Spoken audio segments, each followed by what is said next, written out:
I want to welcome you to the 8th Annual Louis Gregory Symposium on Race Unity. Baha'is are encouraged, in fact, I would go so far as to say spiritually obligated to promote race unity. It is an essential part of our faith.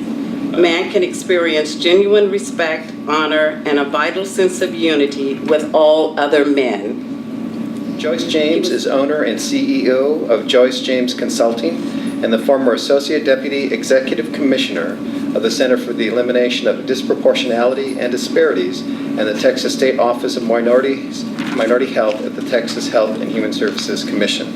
People of color in lower socioeconomic strata is due to institutionalized racism that has constrained them to a life circumstance that has kept them poor. If we're willing to come into conversations and get that common definition about institutionalized racism, we can break down the walls that prevent us from talking about it in a way that would allow us to go beyond the surface. Thank you. Thank you.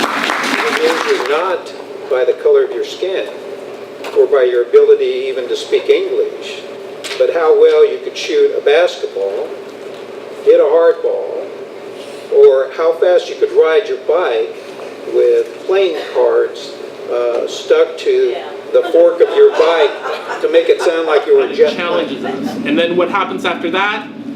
We gain oftentimes, more often than not, I believe, a sense of humility. We don't necessarily have all the answers. The justification we have for our religious beliefs goes only so far. We get a sense of humility. This humility translates into tolerance, and I believe tolerance translates into less racism. Thank you. So the first step for this immense vision is to start with self. Accept yourself for who you are, honor yourself, because you are different. That's the first step.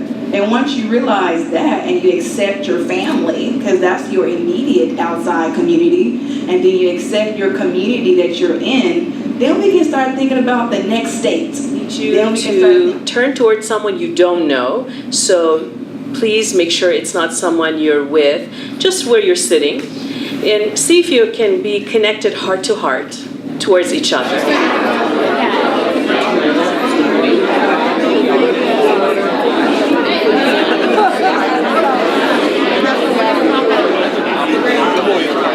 Right? So commonality is important, but how can we have the important conversations if we can't see the difference and acknowledge the difference and celebrate the difference, right? Underrepresented communities, and then another school comes and they're predominantly white, it concerns me. And I was actually told by my principal, here are your worksheets. You will be filling in these bubbles for an hour and a half.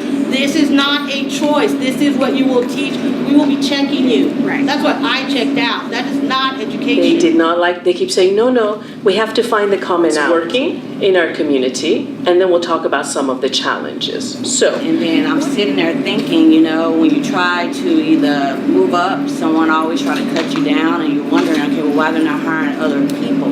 Now, of course, CPS, it's a big, large agency, but the department that I work in, I've been there 8.5 years. They haven't hired another African American through the door. But I know that there was a time when, African Americans had a viable community. And so for me, my experience now, I've been here. For us to have the needs that we have for people, period. I don't care if they're people of color or not. To have health needs, and we cannot generate the money or the activity to show the city council or whoever we need to show that this is something important to Peace through pies. So this is a strategy for social change. And the winners are, I hope they're here. One was here earlier. Alberta Rose, Mary Clark, Marie Pilar. We'd like to give you $500. The drive for me to do so is profoundly present within me. For giving a wonderful and very thought-provoking keynote speech. And the organizing committee would like to present you with an autographed copy of To Move the World, which is a biography on Louis Gregory. Thank you. of Austin, the entire Baha'i community of Austin. Thank you all for being here.